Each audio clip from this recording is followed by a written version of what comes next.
Welcome to WEFM's 3 p.m. News. I'm your presenter, Jessica Klein. First, on the local scene.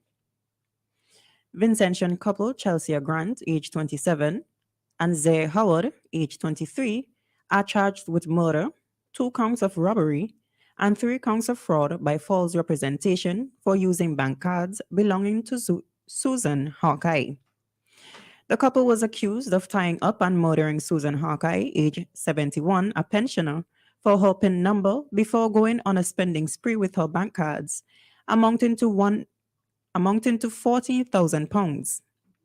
The couple appeared before court but has not yet entered their pleas and has applied to dismiss the charges against them, which was denied by Judge Mark Lecraft.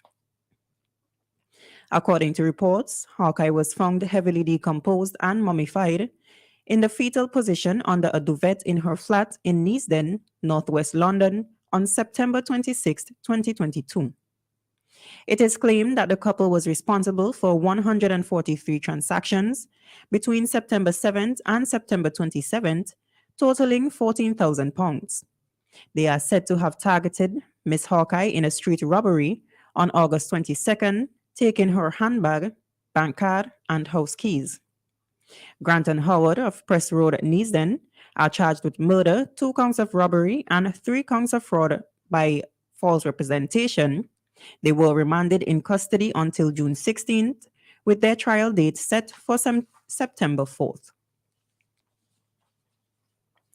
Chief Nutritionist in the Ministry of Health, Wellness and the Environment, Nicole France, is urging the general public to ensure that they read food labels and adhere to healthy practices, as these are crucial steps in maintaining a healthy lifestyle. During an interview with the Agency for Public Information, France explained that the nutritional value alerts a consumer to the contents of the products before they are consumed, and this is important, especially for people who suffer with chronic non-communicable diseases and those with allergies. Nutrition Awareness Week will involve a series of activities regarding food, nutrition, and quality of food intake.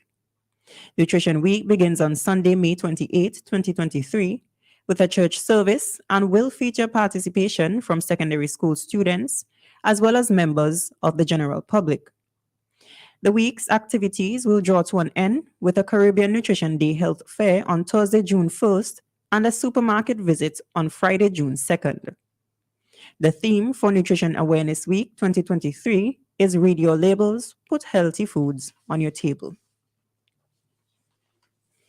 Still on the local scene, the prolonged dry season on St. Vincent and the Grenadines, according to Agriculture Minister Sabato Caesar, is having an effect on the cost of exporting local crops.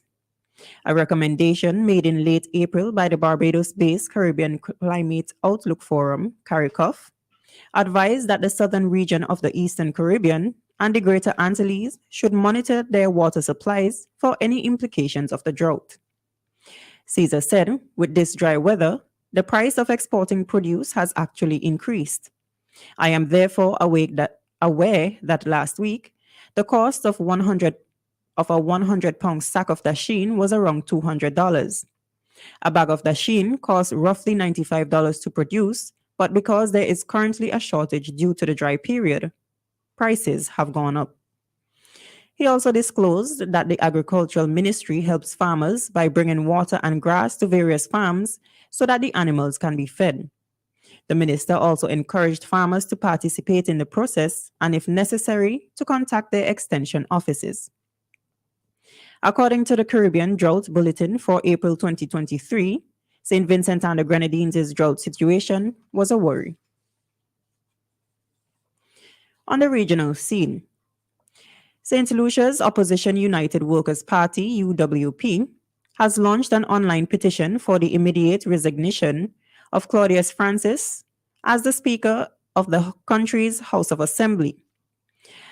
A message to St. Lucian citizens on change.org, where the petition appears, has declared that the Speaker is biased in his decisions and has cost the state money.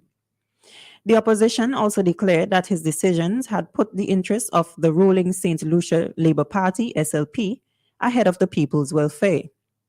The message noted, as Speaker of the House, Mr. Francis is expected to be impartial and fair in his rulings. However, his actions have shown otherwise. He has shown a clear bias towards the SLP, which has led to decisions that are detrimental to democracy and the state's financial health. The UWP stated in their message, "We cannot afford to have someone in a position of power who is more interested in serving their own interests and that of their party than those of the people they represent." Still on the regional scene, the Jamaica Medical Foundation, JMF, has elected a new chairman, Orville Johnson, at a meeting of executives held at the country's insurance house in Kingston recently.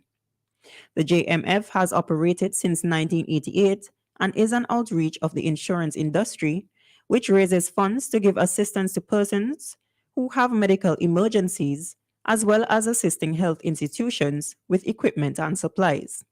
The JMF operates under the theme, providing a lifeline to health.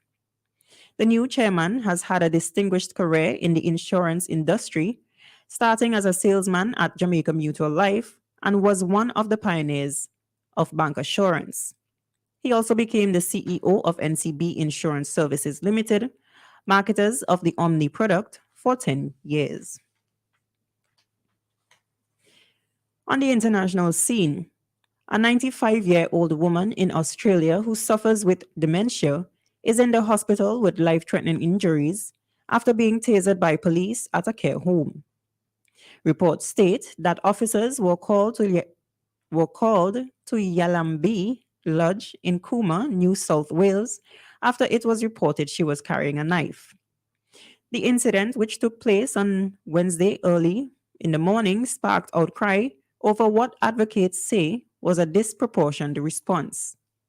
Miss Nolan was found armed with a steak knife at the care home in the early hours of Wednesday morning, which led to two officers and a care staff trying to de-escalate the situation before she began approaching the police. The New South Wales Police Chief has said an investigation into the matter is now underway. This has been WEFM's 3 p.m. news. I have been your presenter, Jessica Klein. Join us again at 5:30 p.m. for WEFM's evening news, and we thank you for listening.